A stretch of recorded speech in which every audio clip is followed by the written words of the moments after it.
excited to get points because the number one objective in the red zone is to score points, but you want to have a higher touchdown percentage than you do field goals. So we were excited to get the 6 points, but definitely wanted to come away with touchdowns, and you need touchdowns, especially when you're playing a good team. Mike and Greg.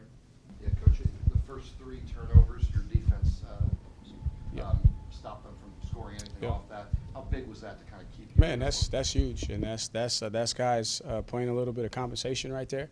The objective is to play complementary football, and when we play complementary football, we can jump on people. But I'm really proud of those guys just playing the next play, not worrying about the situation, and that's the mentality that we're trying to establish. Just it doesn't matter where the ball is. If you get an opportunity to run out there on defense, just be excited to play, and that's what I saw out of those guys. The touchdown Landry had at the end of the first half. Yeah. First of all, what were you thinking? And then are you surprised no momentum carried over into the third quarter? Yeah, so what I was thinking was, okay, we got timeouts. We can stop the clock. We got 9 seconds. Man, let's call something that's pretty safe. And if it's tackled short of the end zone, we're going to call timeout and come away with 3 points.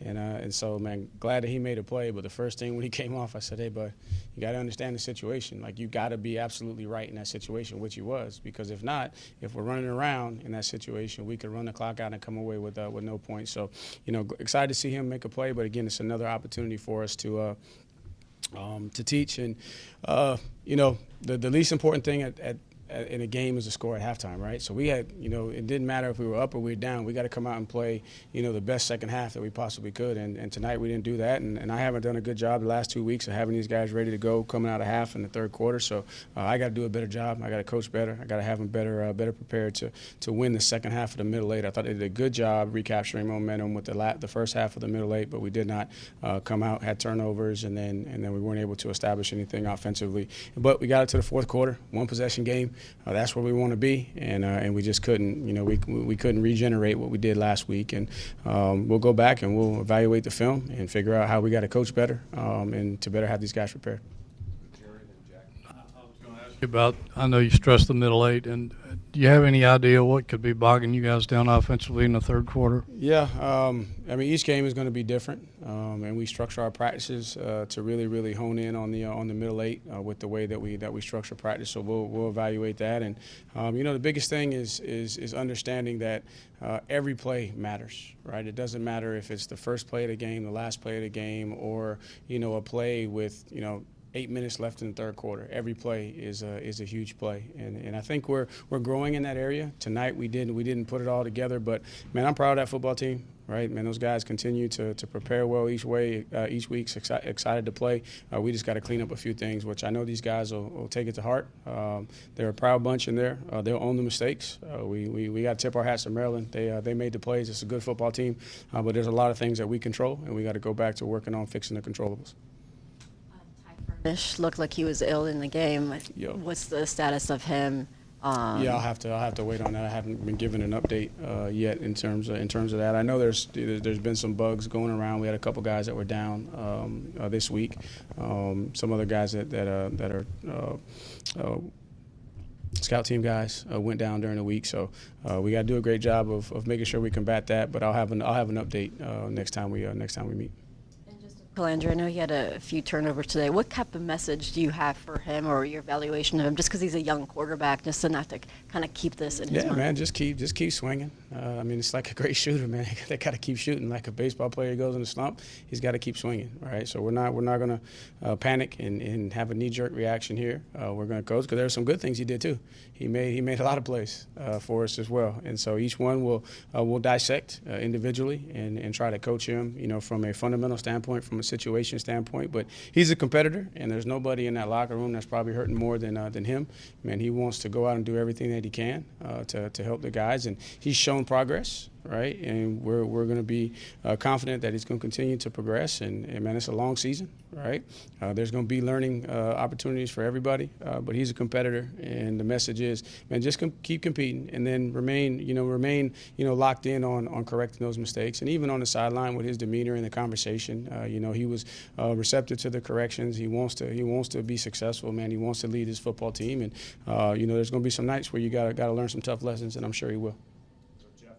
Maryland was credited with only 1 sack, but they seemed to get a lot of Yeah. pressure and move the pocket a lot. Were you concerned about that coming into the game? You know, late in the game, they got a little bit more pressure than they did in the first half, and yes, I was concerned because again, we're still trying to figure it out up front, moving guys around, playing a lot of guys, and Boley's still down, and Jack's doing a great job for us, but we're not quite at full strength, and then some of it's going to be on the backs, and some of it's going to be on the quarterbacks, and it's not always going to be on the offensive line, and so we'll evaluate that, but as I said, with that front, and they're an experienced veteran front with two deep on the D line, so we knew it was going to be a battle. Down something that y'all Yep. talked about a lot this year, and obviously not great numbers tonight, and also the red zone. Just what are you seeing in both those areas right now? So third down is a function of getting behind the sticks on first and second, right? So when you're averaging long yardage conversions in third down, it's very, very difficult. You talk about your percentages go way down. You get them into the third and 3 to 5 range, you got a much higher percentage of conversion. So we'll go back, study that.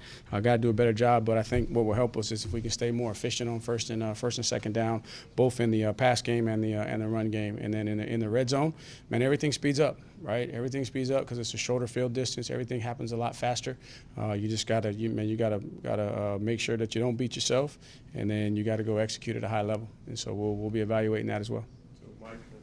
I know you had guys in and out at the corner position, but it seemed like that's where they were taking their shots as opposed to over the middle with the safeties. What did you see at the corner spot, and how big a concern is the play right there? Yeah, I mean, to me there was one play for the touchdown, but I mean I thought our guys made some competitive plays down the field too. You're going to get tested on the outside, right? Throwing the ball over the middle is not safe, right? So we should have had an interception there. We didn't come down with it. We'll evaluate it, but. Those guys are competing, and then you got to be ready when your number's called, right? If somebody goes down, the next man in, and any good offense, the next man that comes in the game, right? They're anticipating that he's cold. He's been on the sideline for a little while. They're going to take a shot. So we could do a better job, coaching-wise, to potentially help in that situation. But our guys, and they made some plays over the middle, so they made some competitive plays when they needed to.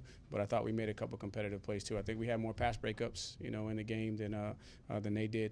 So we'll evaluate it, we'll look at it, we'll own it, and we'll get better. 0 points in the second half. Why did the offense struggle so much out of the break? Man, great question.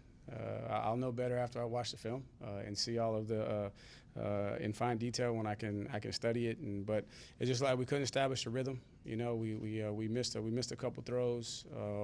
When we tried to run the ball to get ahead of the chains, we weren't clipping them off like we were in the first half. In the first half, we were getting some push, and we had some runs that were 5, 6, 7 yards, put you ahead of the chains, more manageable third down situations. Then we turned the ball over and just couldn't establish a rhythm. We'll look at it. We'll get better. We'll be back ready to go next week. Did you feel like that was a glimpse of what Chris Tyree can do? Yeah, gave a few tonight. I think the first touch he had went to the house, and they called it both ways. Like the first, they called a holding play on them on the screenplay and on us, and we got to do a better job on the perimeter. But I thought he did, look like what we expected, out of him, and it was good to see him back on there in punt return, catching the ball with confidence, and then he had a couple kickoff returns too. So excited about his game, but we got to put it all together.